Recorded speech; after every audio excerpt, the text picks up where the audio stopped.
Good morning. We went ahead and we hired Joel SALATIN to come out and help give us a master plan to design this into a regenerative farm. The farmland here is awesome, and we do not want to do anything to it to set it back. We want to make sure that we can bring this farmland forward and carry on what the old owners did here and get it even better. If this is the first video you're watching of us, if you go back a couple of videos, we have the video of when we just purchased this 150-year-old vacant farm, and go back and you can kind of see the layout of the farm. So Joel is here. We're going to go through and figure out the design. We're going to figure out layout, where we can put different things like best placement for a corral, for compost piles, how many cows that this land can hold, how many pigs we can raise here, where the best place to raise pigs, meat birds, egg layers, how to get them all to work together to help the soil. We're going to figure out water. We're going to figure out a whole bunch of things. I'm going to let Joel introduce himself in a minute and let him tell you his background, his experience, and why we have him here. We are really excited about this farm, and we are really excited that we were able to get Joel out here and get his advice. Me and Gina, we love doing big projects, and we're go, go, go. We just want to go out the door right away. We wanted to hire Joel so we can have a master plan of knowing how to do it right from the beginning. There's a lot of these things we're not going to be able to do right now, but if we have the end goal in mind when we're starting, we'll know when we're doing this, this, and this, do it this way so it'll fit into the master plan. So we are excited about this. We're excited that you guys are here with us to see this journey. So let's get to meet Joel.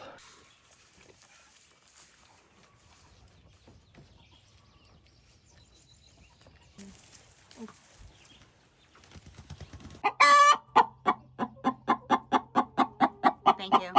So this is Joel SALATIN. He farms Polyface Farms in Virginia. How long have you guys been on the farm for? We came in 1961.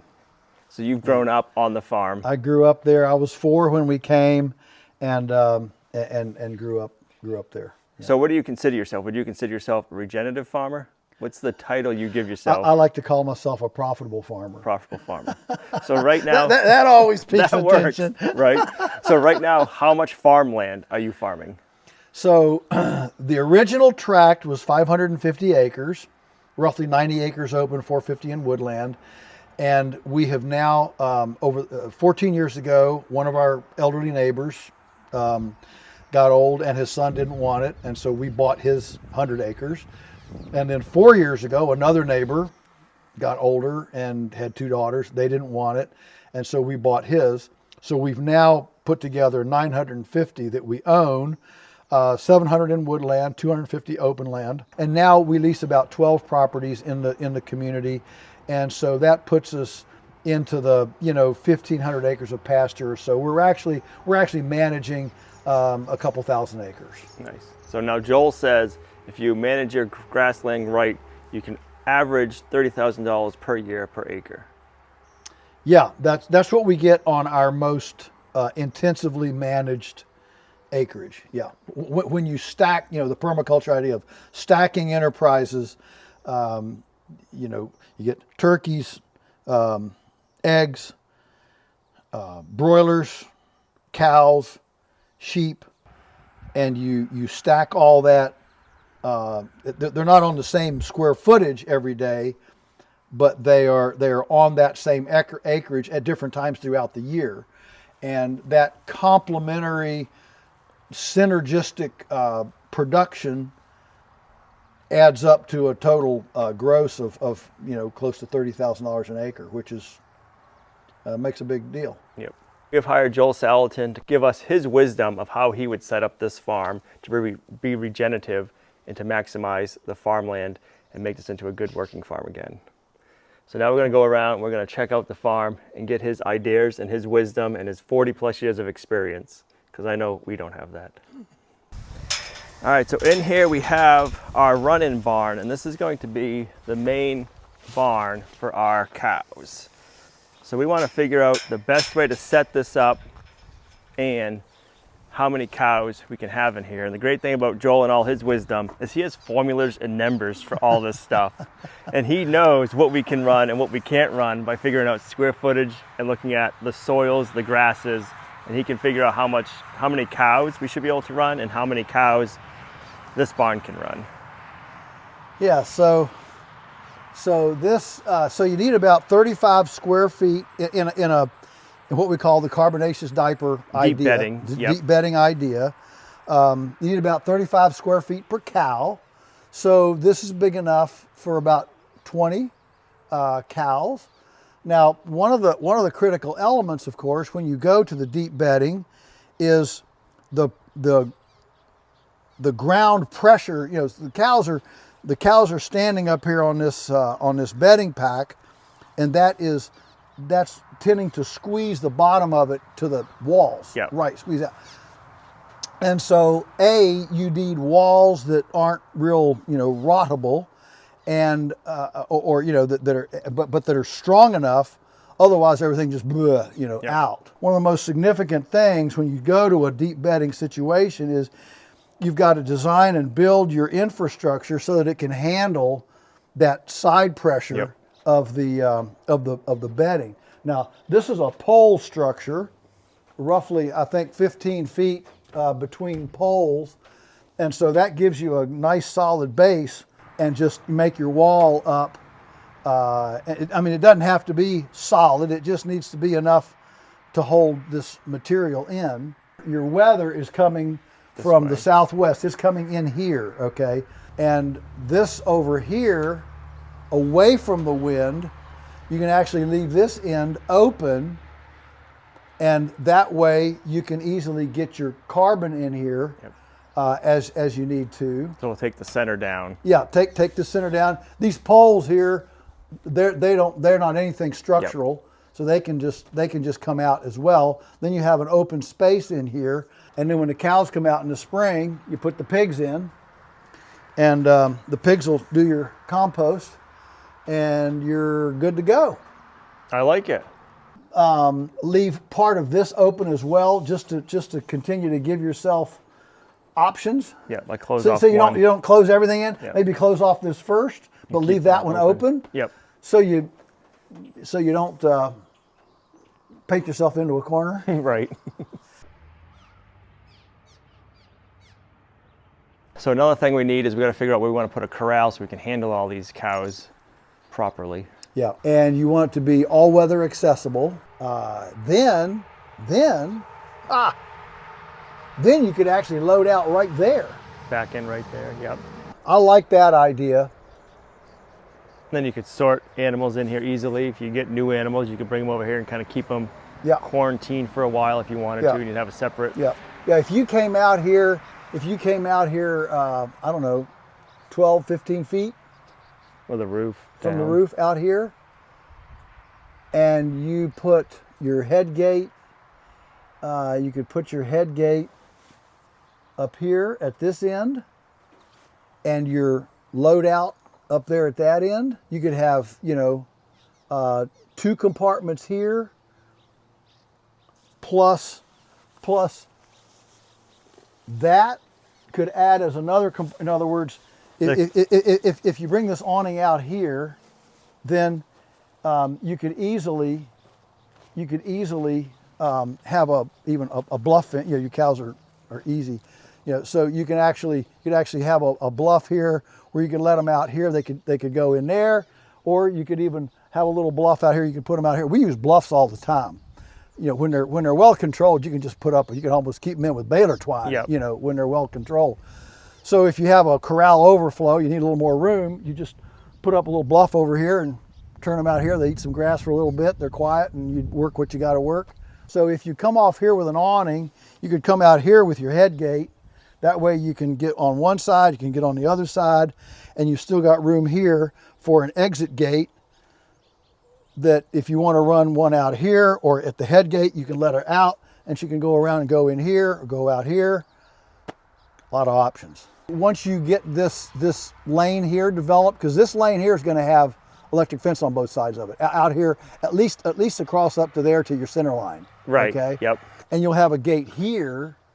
I don't see any reason to keep that gate there and just complicate your project. Right. Just use this gate or that gate at the end. And here, once they're in here, they're in that lane, and you can take them take them wherever on you up. want, either in this little right paddock or, you know, on up there. Yep. I want to thank Dabson for sponsoring today's video. If you're like us, you're always thinking about power, and we're going to be starting to think about it a lot more because the new farmhouse is on grid. So we want to make sure we have plenty of battery backup when we need it, just in case of a power outage. I don't know about you guys, but power lines around here are fairly old and we get power outages more than we really like. Dabson has been making portable power systems for over 10 years. This one is really nice. It's the 2000L. It'll put out over 2200 watts. It has a surge in it, so it'll go up to 3300 watts at once. The Dabson 2000L has more than enough power to power most appliances in your house, and the Dabson also has enough power in it to outlast the average power outage. I don't know about you, but when we lose power, I definitely want to make sure I have a refrigerator. I can use all of my appliances that I need for cooking and eating and to keep my food cold, because I don't want to be losing meat or anything in my refrigerator. That is not fun. And power outages usually happen in the heat when you don't want to be losing your food, and it would spoil quickly. The Dabson 2000L is lightweight and small size, only weighs 41 pounds, which may be the lightest 2000 kilowatt portable power station on the market. It is very easy to move with having two handles. One of the nice things is Dabson has joined Amazon Prime Day. So if you go to Amazon and search Dabson or go to their website or click my link down below, you're gonna get a great deal right now. Normally the 2000L is priced at $699. Right now on the Amazon Prime Day going on, you can get it for $594. That is a great deal. If you guys wanna make sure you have enough power to run your appliances when the power goes out, go on Amazon right now and look up the Dabson 2000L. Thanks Dabson for sponsoring today's video. Now, let's get back to the project. So in this pasture, would you run a center line and divide this pasture in half, or do you just divide it in paddocks from fence to fence? Until you get more animals, I would run a center line down here now. That also means when you get to the end, you can make a circle and come back. You don't get stuck at the end and, oh no, now where are we gonna go? You can come down one side, come back the other. Get a fence across the end. That fence there probably needs to be replaced. It's not usable like it is.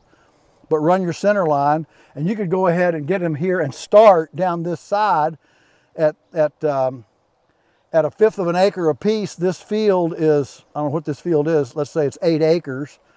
That's enough for 40 days. You got 20 days down one side before you even have to come back the next side. Right. A water line down the center that'll water both sides, and that doesn't have to put in the ground right now. Just lay it out on top of the ground for now.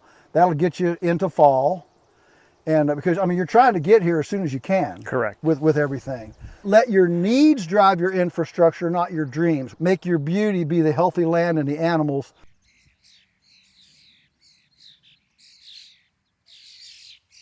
I mean, you've got two choices. You got to get on one side of this or the other. I'm concerned that if you move that road up there, you're going to get up into this wet. Yes, it's wet. You're going to get a little bit tougher. So when I was pulling the hay out last week, I was coming here and then coming across where you just walked with the truck to stay away from that wet side, so the truck and trailer wasn't sinking in. Now there's a valid. You're making a bit of a valid point, and I think you might be onto something actually. If you changed your access and stayed on this side on this ground and actually used your digger to gouge out a sump right here. Yep. And build this up for a crossing right here, and then you have another one right there. That keeps you hugging the higher ground, keeps you out of the low ground. I think I like that better, actually. Okay. I think I like it a little better. The road is right up through here. Yep. And then would you keep your center line to the right of the road or to the left of the road? Yeah, to the right. To the right, on the downhill side always. Yeah, downhill side. Okay, and then we would run the center line up. Well, here, I think what you're going to do here is you're going to have two, you're going to define it as your alley on both sides until you cross right there. Okay, so we'd have a lane. Just because this is such a heavy, this is going to be a heavy trafficked area. I mean, you're going to come out of that gate here, this side of the barn. I mean, this is just a heavy traffic. So I think, well, here's why.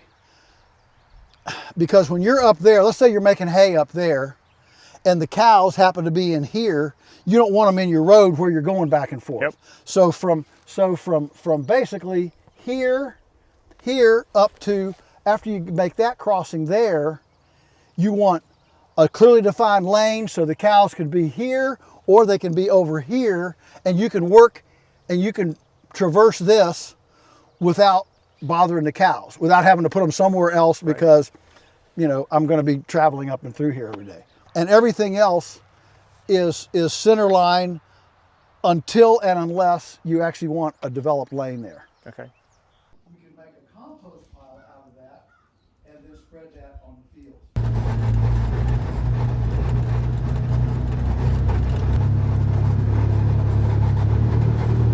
We're up here in the upper field that we just hayed, and we were looking over, and Joel was saying and explaining where to run the center line. So the center line is going to be a main electric fence so that we can power off our small paddocks. So when we're running the cows, we have a place for them to go and a place for our electric fence to power off of, and also the poultry netting. And he was saying that you don't want to go just off of the square ground because you're making it harder for moves. If we're going with the contour of the land, we can kind of gently move the animals, and then when we get up to the top here, we have a dead tree over there. That's where the center lane is going to go, but it'll stop a little bit before it, so we can move the animals this way and then just gently kind of caress them around and through, and then back down the other way. And that way we're working with the landscape and using it for us instead of fighting instead of against us. The whole idea is access, water, control. Access, water, control. And so this field, there may come a day when you actually have a graveled lane, you know, up through here. But for now, a center line is possible.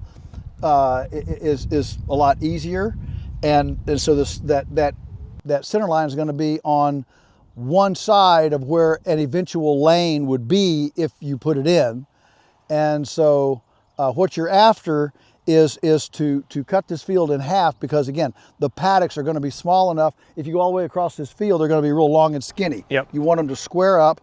And you also don't want to come to the end of the field and you've grazed all the way out to it. Oh no, now where do we go? Now you got to e-haul everything clear back. So you want to make circles. You want to be in circles so you don't get stuck at a cul-de-sac with your herd of cows. And so by making a center line in this field, now you can just run your cross fences along and move them up one side, down the other, and move them in a circle and in back that way. So yeah, this is pretty cool. So now we're going to go over to the woods. We're going to check on our spring, and I also want to get Joel's feedback and ideas for where we can run our pigs out in the woods over here. So when you get your piglets in, where do you put them right away? So when we get the piglets in, they're coming in at 8 to 10 weeks. We put them in well, the same place where the cows are in the winter, you know, a holding pen that's physical holding pen, and we want them to be there for about anywhere from 3 to 4 weeks to get acclimated, train them to electric fence. When we train them to electric fence, we just cut off a corner, put a spring in it, an energizer on it, 10,000 volts. Throw a spark that far. I mean, when you're training, you want their knees to buckle, their eyes to water, and the snot to go, okay? You want it to be memorable. Because we're taking these pigs sometimes, you know, to a rental property, you know, out 5 miles away. We don't want calls that pigs are, you know, out on the railroad or out on the road or whatever. And so we need them to be very, very well trained. And so we train them, and once they have stayed in for 4 days, then you know they're good to go.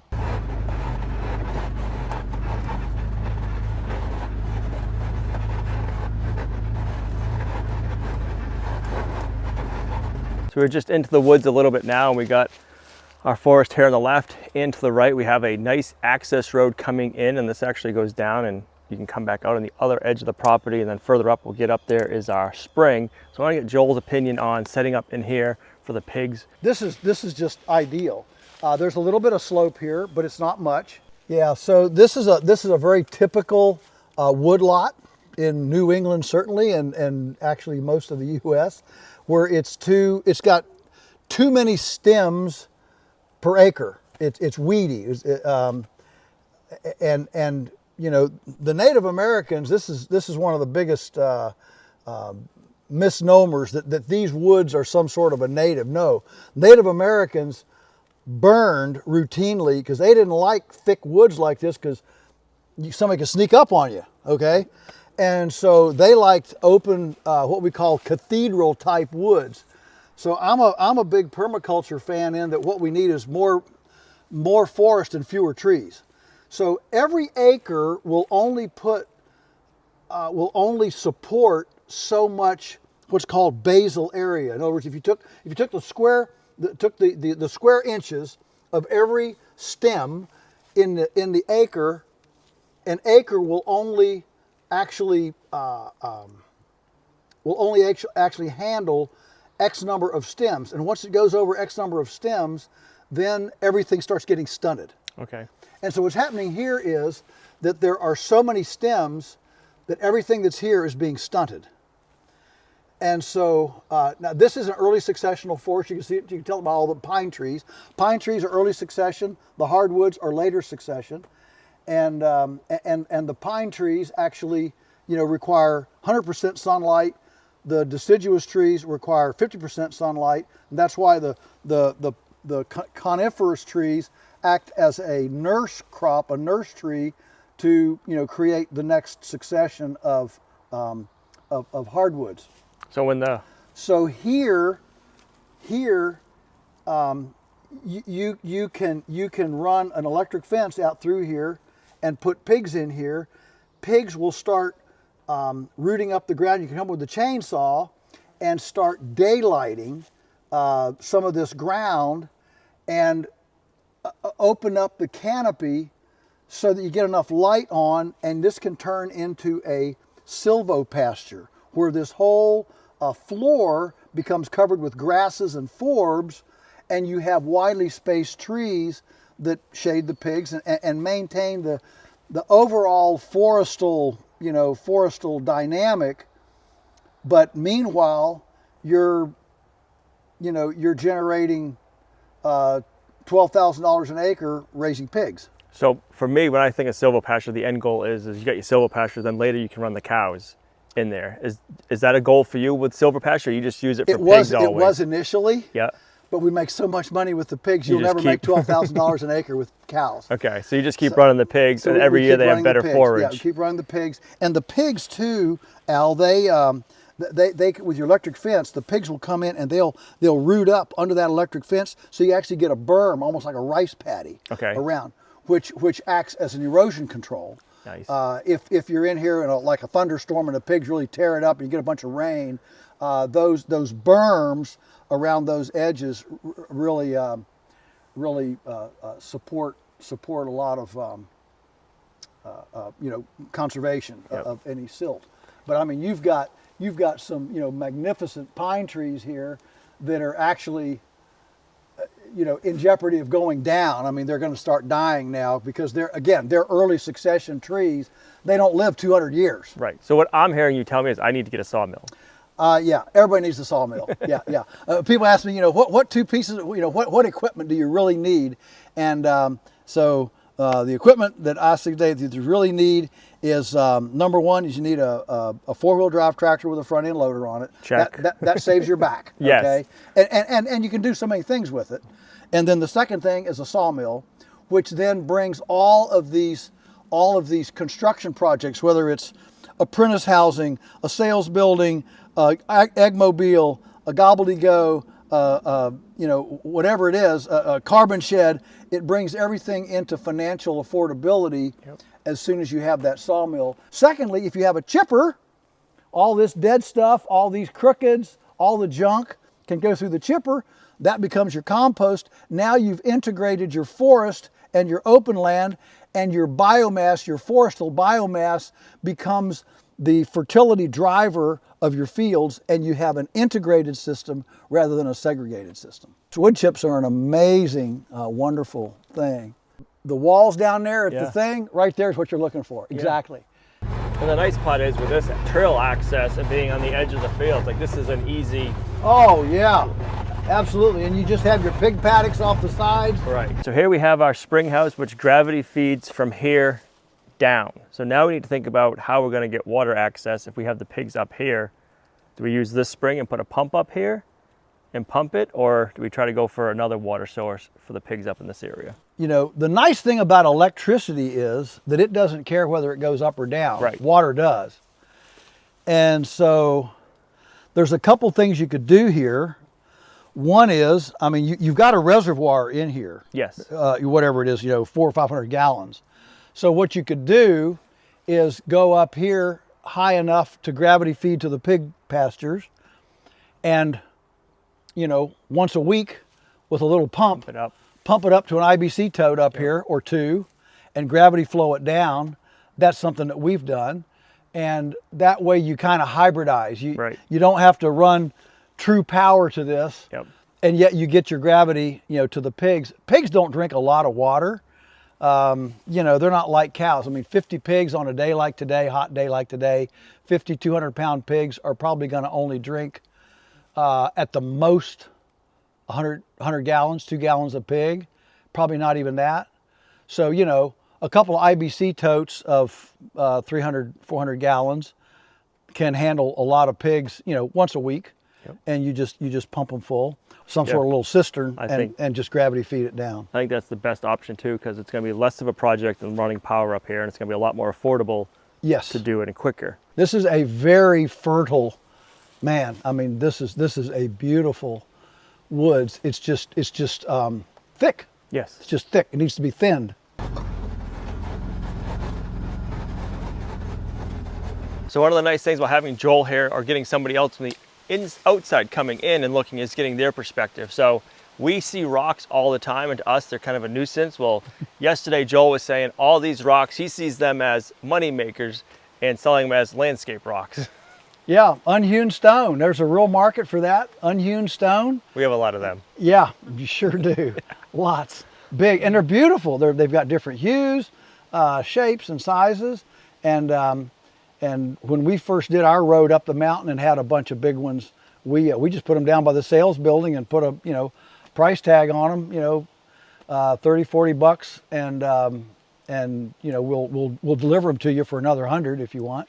But and people just over time, I mean, it wasn't a hot seller, but it doesn't take much to set them, and so you got 6 there people can choose from, and when 2 of them are gone, you fill those with another 2, and over time, there's another couple $1,000s, I mean, over a year. And the thing is, this whole farming gig, it's not so much what you're going to make out of one enterprise. It's this little bit, this little bit, this little bit, this little bit, and you add up all those little bits and make a living. That's the idea. Well, I wanted to thank you, Joel, from coming out all the way from Virginia. You are a wealth of knowledge. It's been great to have you out here going over the farmland with us and the layout, and our goal is to get the big general map of the end goal for the farm. Mm-hmm. Yeah, with no vision, the people perish. So we got a little bit of a potential, and then a bit of a roadmap over the next, 2 or 3 months. 5 years down the road will take care of itself. Right. So it's been a delight to be with you. It's been awesome to have you here, sharing your wisdom and all of your knowledge that you have. I know I've read most of your books that you've put out. He has some online courses that he has that are really good. I've been taking the Farm Like a Lunatic. I'll have that link down below. So a lot of the stuff we've been walking around talking about, your Farm Like a Lunatic course has all of that broken down. Right. So it's been nice to have that knowledge before, and then have you here walking around going over all of it. Yeah, it's been good. Well, you got a real diamond here, and it'll be fun to watch how you develop it. Yeah, it's going to be exciting to see how it comes out over the years. It'll be a long project. It's not an instant one, but now we know when we're starting where to start, so we don't have to go backwards and fix things later for the end goal. That's right. That's the main thing. Yeah. Good. So it was nice to see you here. Thank you. We'll get you back to the airport so you can get home. I'm sure you're excited to get back to your own farm. I am. Yeah. Always excited to get home. Awesome. Thank you. I want to thank you guys for watching. If you liked the video, give it a thumbs up. Go check out Joel over on his platforms. I'll have Farm Like a Lunatic linked down below, and his Polyface website also. So I want to thank you guys for watching, and we'll see you right back here in the next video. Bye.